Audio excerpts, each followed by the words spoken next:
Hello students, welcome to Joyshree's teaching class. এখন আমরা class 6 এর রায়মার্টিন প্রশ্নবিচিত্রা 2025 বাংলা থেকে মডেল কোশ্চেন পেপার 10 সলভ করব, যেখানে একে বলেছে ঠিক উত্তরটি বেছে নিয়ে লেখো। একের এক, সমবেত অনশন 1929 সালের যে তারিখে শুরু হয় 13ই জুলাই। হাঁক দিয়ে সবাইকে সাবধান করেছিল দুলে মাঝি। ব্যাটসম্যান উইকেট পাহারা দিয়ে দাঁড়িয়ে শান্তির মতো। যাই যাই বলে সবই যুদ্ধ করিল প্রতাপাদিত্য। অন্নদাশঙ্কর রায়ের প্রথম প্রকাশিত গ্রন্থের নাম তারুণ্য। হত্যা শব্দটির পদান্তর করলে হয় হত। প্রশ্ন জিজ্ঞাসা করুন, বাক্যে ব্যবহৃত ক্রিয়াটি কি ধরনের সমাপিকা ক্রিয়া? যোজক পদ বেশি ব্যবহৃত হয় যৌগিক ক্রিয়াতে। ধাতু 3 প্রকার, একটাই সমাপিকা ক্রিয়া নিয়ে গঠিত হয় সরল বাক্য। ওকে, এরপর কি বলেছে? দুয়ে বলেছে সচিন সান্যাল কোন সংগঠন গড়ে তুলেছিল? 167 পেজ দেখো।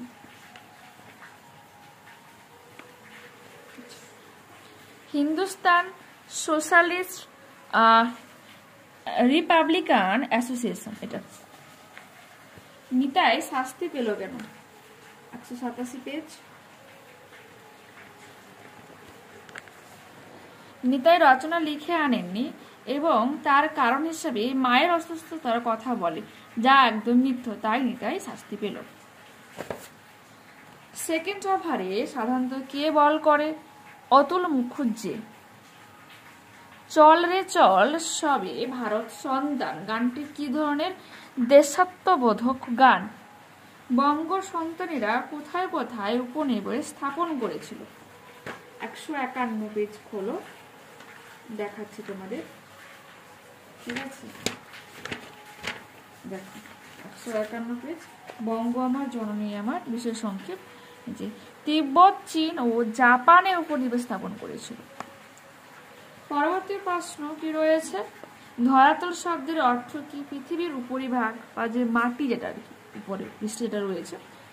নাই বা কেউ চিনুক, এখানে কিসের কথা বলা হয়েছে?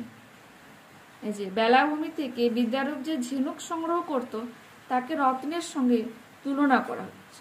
ঠিক আছে, আর তাকেই না চেনার কথা বলা হয়েছে, অনেকে এটা চিনতে পারেন। এরপর কি রয়েছে?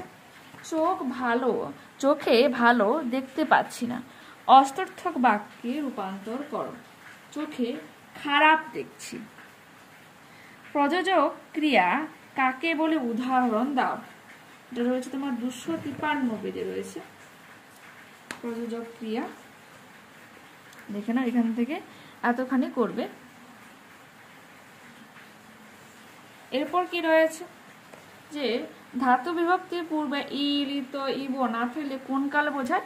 বর্তমান কাল। এরপর আছে পদান্তর করো। 266 পেজে তোমরা দেখতে পাবে যে পছন্দ রয়েছে না, পছন্দের কোনো পদান্তর হয় না, ক্রস চিহ্ন দেওয়া রয়েছে। এরপর কি রয়েছে? হৃদয় হয়ে যাবে হার্দিক। এরপর রয়েছে কে চেঁচিয়ে বলেছিল মানহানির মোকদ্দমা। তো এটা হযবরল বইতে 34 পেজে দেখো, কে চেঁচিয়ে বলেছিল মানহানির মোকদ্দমা। দেখে না, একটা তকমা আটা পাগড়ি বাঁধা কোলা ব্যাং রুল উঁচিয়ে চিৎকার করে বলেছিল মানহানির মোকদ্দমা। হযবরল গল্পে কত প্রকার কচুরির উল্লেখ রয়েছে? আচ্ছা, এখানে কচু নয়, বলেছে কচুরির প্রসঙ্গ, তাই তো। এটা তোমার রয়েছে 44 পেজে। 4 প্রকার কচুরির কথা বলেছে: হিঙ্গে কচুরি, খাস্তা কচুরি, নিমকি আর জিভে গজা। দেখেছ? পরবর্তী প্রশ্ন কি রয়েছে? কে কোন দিন চাকরিতে ইস্তফা দেওয়ার শপথ নেন? 159 পেজে আমরা দেখতে পাবো। ঠিক আছে, যে শহীদ বলো যতীন্দ্রনাথ দাসের পিতা বঙ্কিম বিহারী দাস কে ছিলেন? বঙ্কিম বিহারী দাস। এটা মনে রাখবে। তোমরা কি লিখবো? যে একবার শহীদ যতীন্দ্রনাথ দাসের পিতা বঙ্কিমবাবু গঙ্গা স্নান করে সপরিবারে ফিটন গাড়ি চেপে বাড়ি ফিরছিলেন। তখন রেড রোডের কাছে কয়েকজন ব্রিটিশ টমি তাদের গাড়ি থেকে নামিয়ে নিজেরাই সেই গাড়ি নিয়ে চলে যান। এই অপমান সহ্য করতে না পেরে তিনি সরকারি চাকরিতে ইস্তফা দেবেন বলে সিদ্ধান্ত নিয়েছেন এবং ইস্তফা দিয়েও ছিলেন। এরপর কি, স্যার হাবু খাতা দিচ্ছে না। বক্তা কে? হরিপদ। হাবু খাতা দিচ্ছিল না কেন? কারণ হাবি কোনো কিছুই খাতাতে লিখে আসেনি। নতুন এক সমস্যার উদ্ভব হলো। উদ্ভূত নতুন সমস্যাটি কি? 208 পেজ দেখো, 208 পেজ থেকে দেখাচ্ছি। এখান থেকে রয়েছে, দেখো এখান থেকে এই এতখানি করবে। পরবর্তী প্রশ্ন কি রয়েছে? পরবর্তী প্রশ্ন রয়েছে, সুখ দুঃখকে কবির ভাই বোন বলে মনে হয়েছে কেন? তো 180 পেজ ওপেন করার জন্য করে নিও এটা। সেদিনের কিশোরটি পরিণত বয়সে উপনীত হলে তাকে কি করতে দেখা যায়? 199 পেজ, 199 পেজে 8-4।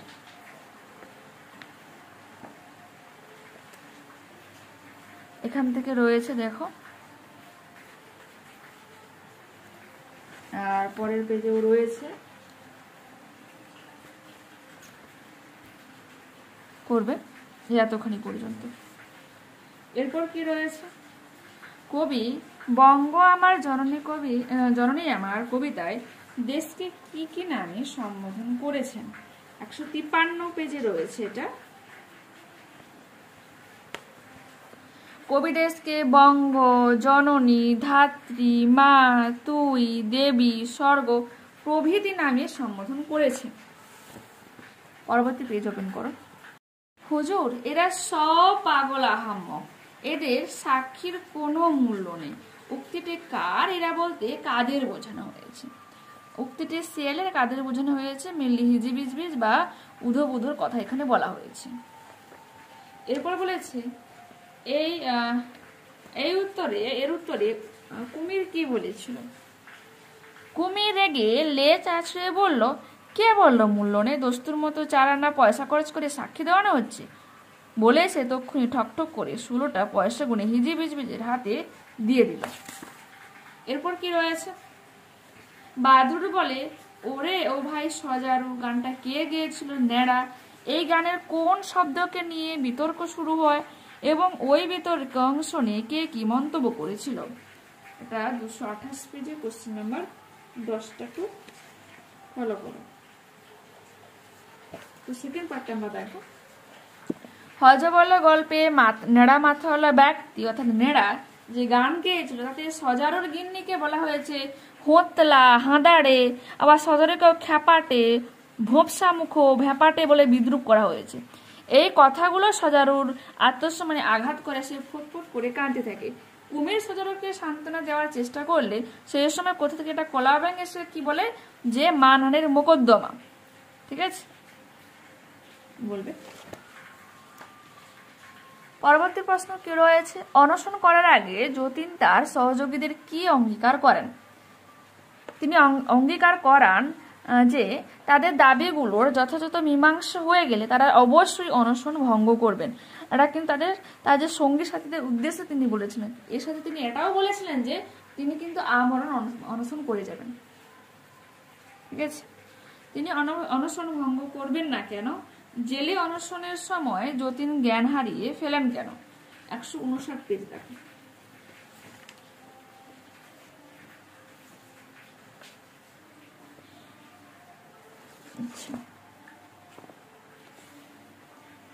জেলের মধ্যে পুলিশের অত্যাচারের প্রতিবাদে 16 জন বিপ্লবীর সঙ্গে যতীন দাস অনশন শুরু করেন।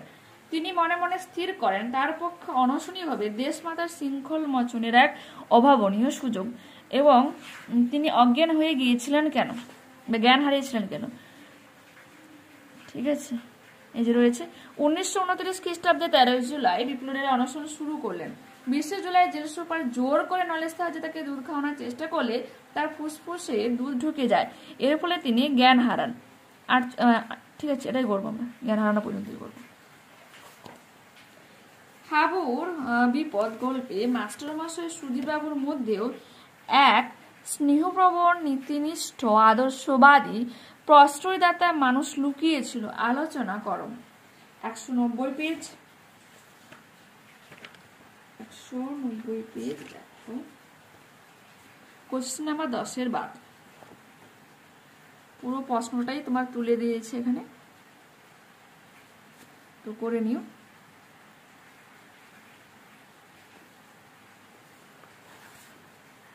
পরবর্তী প্রশ্ন কি রয়েছে? পরবর্তী দেখো, চটপট মঞ্জুর হয়ে গেল। কোন আবেদন মঞ্জুর হয়ে গেল? আবেদনকারী কে ছিলেন? তার এমন আবেদনের কারণ কি? 209 পেজ দেখো, মনিজা নতাবক থেকে দিয়েছে, দেখে নাও।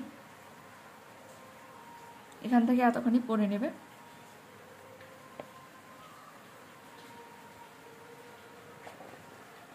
পরবর্তী প্রশ্ন, যদিও মাতর দিব্য আলোকে ঘিরে আছে আজ আধার ঘোর, কবির কেন মনে হয়েছে যে বঙ্গজননীকে আধার ঘিরে আছে? তো এটা 154 পেজে আছে, 154 পেজ দেখো, কোশ্চেন নাম্বার 9-1 করে নেবে, দেখে নিয়েছো। মনে হয় সব নিয়ে এ ধরনের ভালো। কখন পৃথিবীকে ভালো মনে হয়? এরকম মনে হবার কারণ কি? 180 পেজ দেখো, 180 পেজ, এখান থেকে রয়েছে 8-4 এখান পর্যন্ত। ওকে, দেখেছো?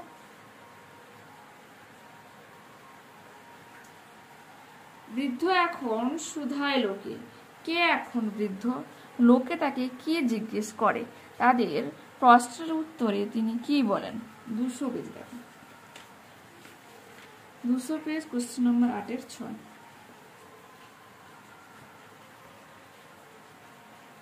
এখান থেকে এতখানি করবে।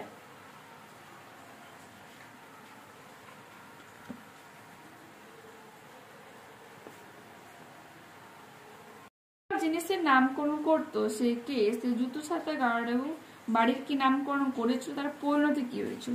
সে কে? একজনের মাথায় ব্যারাম ছিল, সে সব জিনিসের নামকরণ করেছিল। জুতো নাম দিয়েছিল অবিমৃষ্যকারিতা, ছাতার নাম দিয়েছিল প্রত্যুৎপন্ন মতিত্ব, গাড়ুর নাম দিয়েছিল পরম কল্যাণ বরেশু, এবং বাড়ির নাম দিয়েছিল কিং কর্তব্য বিমূঢ়। আর যখন সে এরকম বাড়ির নাম দেয় তখন ভূমিকম্প হয়ে বাড়িটা সব পড়ে গিয়েছে, বাড়িটি সব পড়ে গিয়েছে, এটাই ফল হয়েছিল। ঠিক আছে, তো নেক্সট প্রশ্ন আমাদের কি বলেছে? নেক্সট রয়েছে, সাক্ষী দেওয়ার জন্য হুড়োহুড়ির কি কারণ ছিল? সে সময় কে গাছ থেকে নেমে এসেছিল? সে কি সাক্ষী দিয়েছিল? তো প্রথম দুটোর জন্য আমরা 43 পেজ ওপেন করবো, দেখো।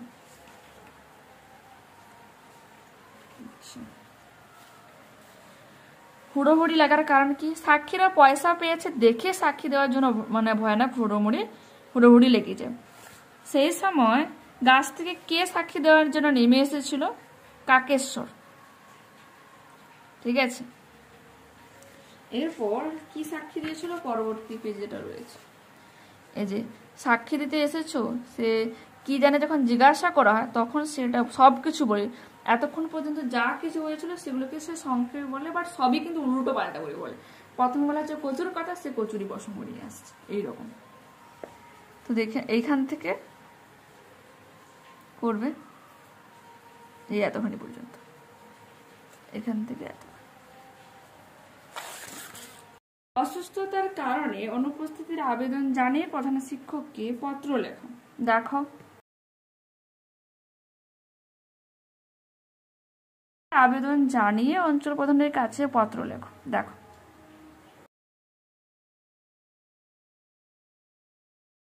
যে কোনো একটি বিষয় অবলম্বনে অনুচ্ছেদ রচনা করো। মাদার টেরেজা, তো দেখে নাও। 279 পেজের এটা রয়েছে, এখান থেকে রয়েছে এখান পর্যন্ত।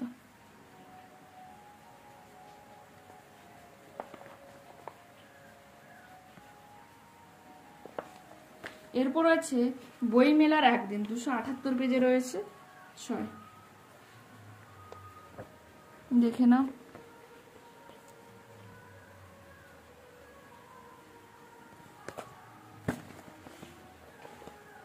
এখান পর্যন্ত রয়েছে। আর লাস্ট রয়েছে 276 পেজে, এটা বিদ্যালয়ের প্রথম দিন। এ পাশেও রয়েছে, পরের পেজেও খানিকটা রয়েছে। তোরা দেখে নাও। পরবর্তী ক্লাসে আবারও দেখা হচ্ছে, ততক্ষণ তোমরা ভালো থেকো, সুস্থ থেকো। ওকে, বাই।